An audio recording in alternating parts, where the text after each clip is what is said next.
quando uma torcida de futebol fez o que governos e instituições recusam a fazer, que é levantar a voz, eu fico pensando, quem deveria estar gritando mais alto somos nós cristãos. Vamos fazer alguma coisa. Let's go!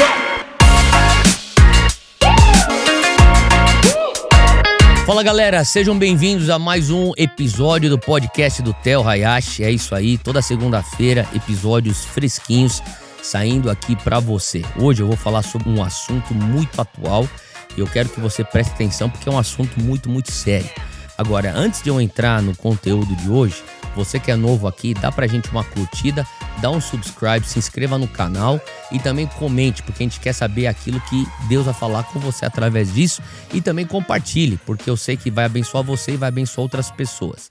Então, sem mais delongas, vamos falar aqui, porque hoje eu quero conversar com você sobre uma cena que aconteceu do outro lado do mundo, mas que deveria ecoar dentro de cada cristão, de cada igreja evangélica, nós que somos o corpo de Cristo. Eu tô falando aqui durante um jogo de futebol, um acontecimento que marcou.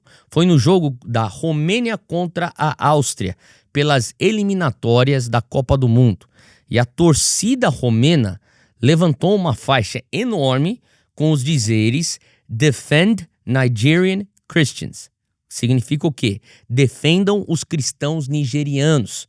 Isso aqui eles estão fazendo um clamor para a perseguição cristã que já vem acontecendo e cada vez mais tem sido noticiada e que poucos estão falando. Agora, perceba aqui, isso aqui não foi uma igreja.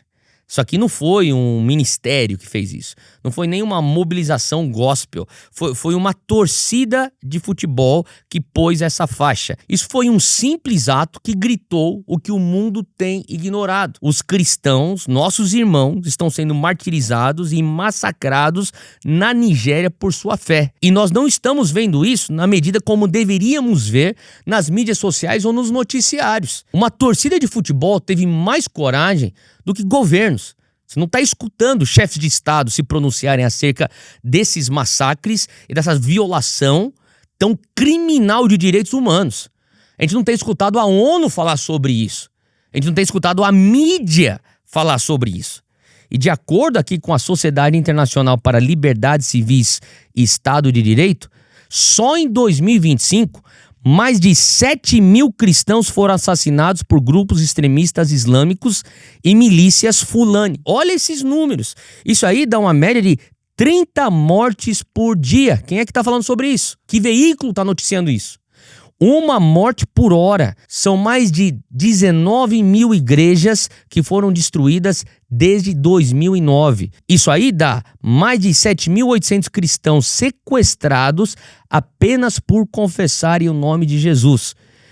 E o governo nigeriano está negando perseguição.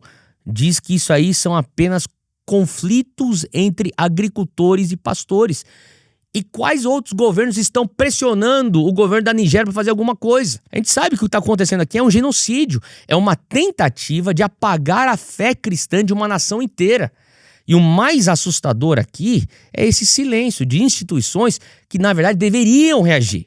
Então, onde é que está a ONU, as ONGs de direitos humanos, os governos que dizem defender a liberdade e a diversidade? Cadê vocês? Onde estão os influenciadores, artistas, os políticos que levantam bandeira por todo tipo de causa, mas se calam diante do sangue de cristãos inocentes martirizados? E o mais chocante é que essa denúncia não veio da ONU, nem de líderes políticos, veio de um comediante ateu. O nome dele é Bill Maher. E Bill Maher diz em rede nacional: eles estão literalmente tentando exterminar a população cristã de Nigéria. Onde estão os jovens protestando contra isso?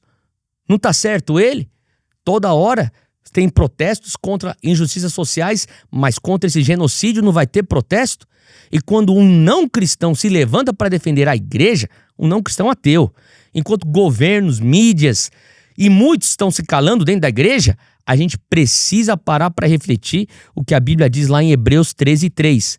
Lembrem-se dos que estão presos, como se estivessem com eles na prisão.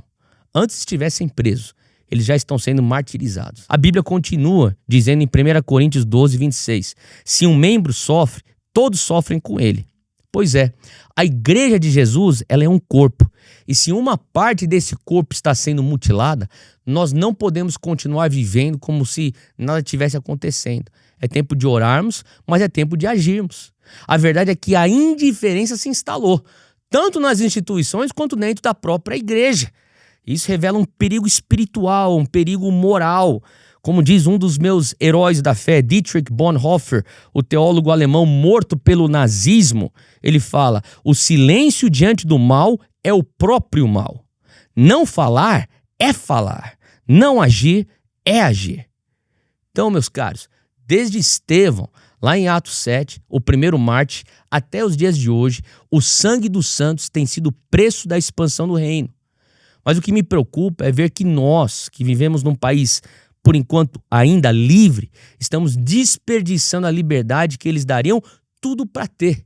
O Brasil é o maior país evangélico do hemisfério sul e talvez um dos países mais livres do mundo para pregar o evangelho, por enquanto. E essa liberdade não é para ser desperdiçada com distração, ela tem que ser usada de maneira intencional e com propósito. Enquanto os nossos irmãos da Nigéria estão fugindo de aldeias queimadas, nós temos os nossos cultos com ar-condicionado.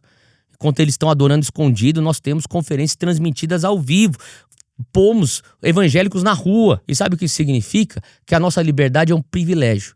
Mas também, além de privilégio, é responsabilidade. E a quem muito é dado, muito será cobrado. Quando uma torcida de futebol fez o que governos e instituições recusam a fazer, que é levantar a voz, eu fico pensando, quem deveria estar gritando mais alto somos nós cristãos. Vamos fazer alguma coisa. O evangelho não precisa de aplauso de político. Precisa da fidelidade e perseverança dos discípulos. E Deus está nos chamando para um despertar. Ele está nos chamando para transformar o nosso conforto em clamor, o nosso silêncio em intercessão. Por isso, a perseguição na Nigéria é também um alerta profético. É um alerta profético porque antes da perseguição vir com espadas, ele sempre começa com narrativas. Primeiro, eles vão ridicularizar a nossa fé. Não é isso que está acontecendo? Depois eles vão tentar censurar a nossa fé. Daqui a pouco é isso. Depois eles vão criminalizar a nossa fé. E daí, quando o evangelho deixa de ser pregado, a injustiça se instala. A história já nos mostra esse ciclo. Aonde o evangelho é silenciado, o mal prospera. Por isso, a minha oração hoje é para que o Brasil não se cale.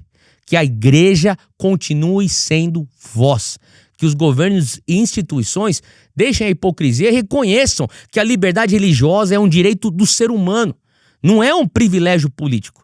E que o mesmo fogo que sustenta nossos irmãos na Nigéria reacenda também em nossos corações.